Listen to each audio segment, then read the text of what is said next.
وقل رب زدني علما. On a dit que le prophète sallallahu alayhi wa sallam, il est né orphelin, non? Ah, et voilà. Maintenant, on va voir l'orphelin dans l'islam aujourd'hui et on va voir d'autres choses. C'est très important car c'est le meilleur des hommes. Il est né orphelin, donc il est important qu'on sache c'est quoi l'orphelin dans l'islam.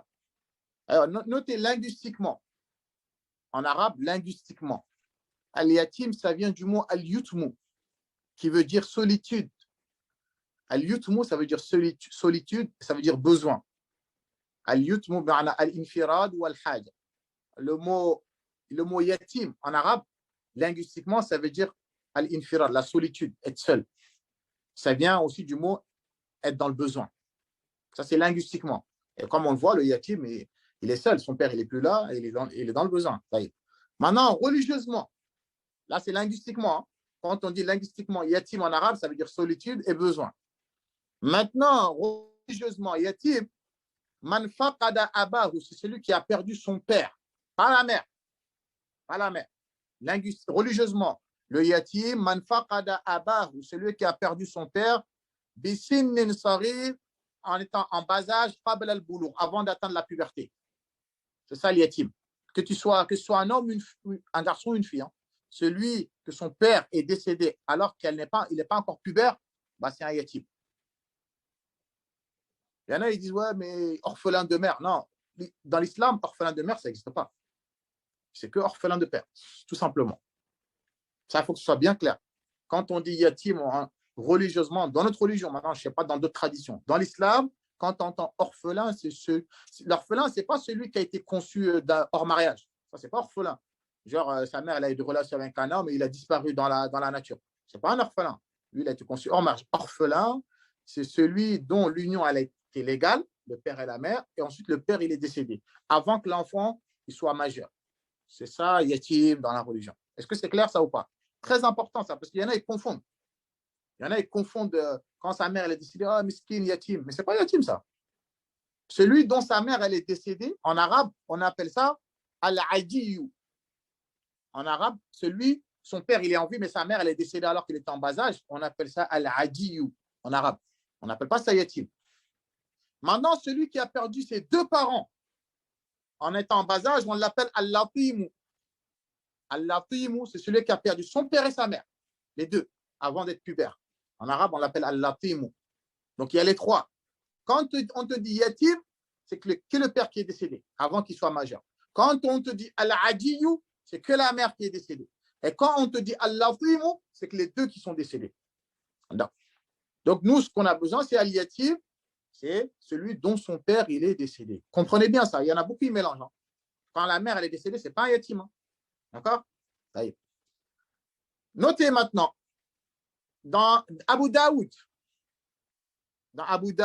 numéro 2873, vous avez tout à l'heure, j'ai dit, religieusement, le yatim, c'est qui? C'est quoi que j'ai dit? En bas âge, avant la puberté. Voilà. Maintenant, c'est le dalil que je vais vous donner. Pourquoi on a dit ça? Le prophète, sallallahu alayhi wa sallam, il a dit, dans ce hadith-là, d'Abu Daoud 2873, la yutma ba'da al-ihtilam. Il n'y a plus d'orphelin après être pubère. La yutma, c'est l'un du mot yatim. C'est-à-dire la personne n'est plus orphelin ba'da al-ihtilam, après qu'il soit devenu pubère. C'est pour ça qu'on a dit le yatim, c'est jusqu'à que tu atteins la puberté. Parce qu'il y a le hadith qui l'a confirmé. Le prophète, il a dit, la yutma, il n'y a plus d'orphelin après la puberté. C'est-à-dire quand l'enfant il devient pubère, il n'est plus orphelin maintenant. D'accord? Maintenant, c'est quoi la puberté? Pour répondre à la question de Hafiz. C'est à quel moment l'enfant il est pubère? Il y a quatre signes. 4 signes qui désignent que l'enfant, maintenant, ce n'est plus un enfant, il est comme son père, il est majeur religieusement. Le premier signe, c'est qu'il commence à avoir des poils des aisselles ou les poils du pubis qui commencent à sortir. Bah, ça veut dire que ce n'est plus un enfant maintenant. Il est mukallaf. D'accord? Les poils devant le sexe et les poils des aisselles ou du pubis, bah, ça veut dire que maintenant, il est mukallaf. Même s'il a 10 ans. Même s'il a 10 ans. Lorsque ces poils-là sortent, c'est fini. Ce n'est plus un enfant maintenant. Ça, c'est un des premiers signes. D'accord? Le deuxième signe, c'est qu'il ait fait un rêve charnel et qu'il y a du sperme qui est sorti. C'est qu'il a dormi, il a fait un rêve charnel la nuit. Et il s'est réveillé le matin, sa culotte, elle était mouillée. Lui, maintenant, ce n'est plus un enfant, même s'il a 10 ans. Ça, c'est le deuxième signe. Soit ça, soit ça. Ce n'est pas tout en même temps. Soit, ça dépend des gens. Il y en a, c'est ça, ou il y en a, c'est ça. D'accord? Le troisième signe,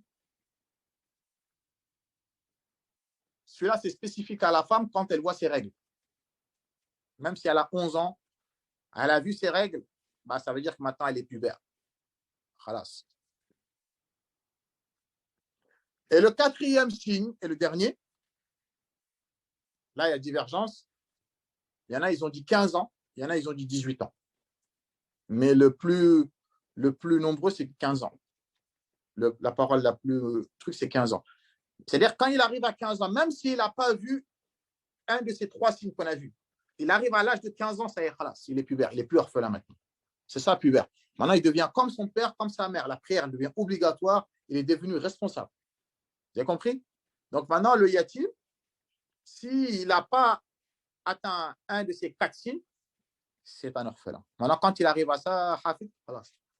D'accord? Maximum 15 ans, ou bien avant 15 ans, s'il voit un de ces trois signes-là. Comment on doit se comporter avec les enfants abandonnés par les deux parents car ils sont conçus hors mariage ou ils sont lourdement handicapés? Quel est le statut? Voilà, le statut de ça, si la personne a la capacité de t'occuper de ces enfants-là, tu t'occupes, mais ce n'est pas des orphelins en tout cas. Que ce soit bien clair.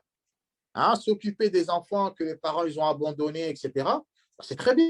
Hein, on n'a pas dit le contraire. Si tu peux les aider, tu peux les éduquer, tu peux prendre soin d'eux, il faut le faire. D'accord? C'est pour ça qu'il est important, dans le pays musulman, il est obligatoire pour le gouverneur de s'occuper d'eux. Quand on est dans un pays musulman, c'est obligatoire. Le gouverneur, il doit s'occuper des enfants qui ont été conçus en mariage, qu'on a jetés. Parce qu'en général, c'est eux qui deviennent des délinquants, des bandits, des enfants qu'on jette dans la rue comme ça. En général, c'est eux qui deviennent des bandits, des agresseurs. Donc, l'islam nous a tout appris. Ces enfants-là qui ont été conçus en mariage, dont les parents ont délaissé, le gouverneur, il doit avoir une structure où on les éduque, où ils apprennent. Il y a des enfants en mariage qui deviennent des imams. Eux, ils n'ont rien fait. C'est les parents qui prennent le péché. Eux, ils n'ont rien fait, eux. Donc, ce sont des gens comme nous, ce sont des musulmans, comme autres. On doit les considérer comme des gens à part entière. On ne doit pas les considérer comme des gens de classe inférieure, etc. Parce que ça peut ramener la haine, ça peut attiser la haine. Ils nous ont rejetés, nous, on est ci, on est ça. Donc, mais ce ne sont pas des orphelins. L'orphelin, comprenez bien, c'est celui dont son père il est décédé, conçu d'un mariage légal. Voilà, avant la puberté.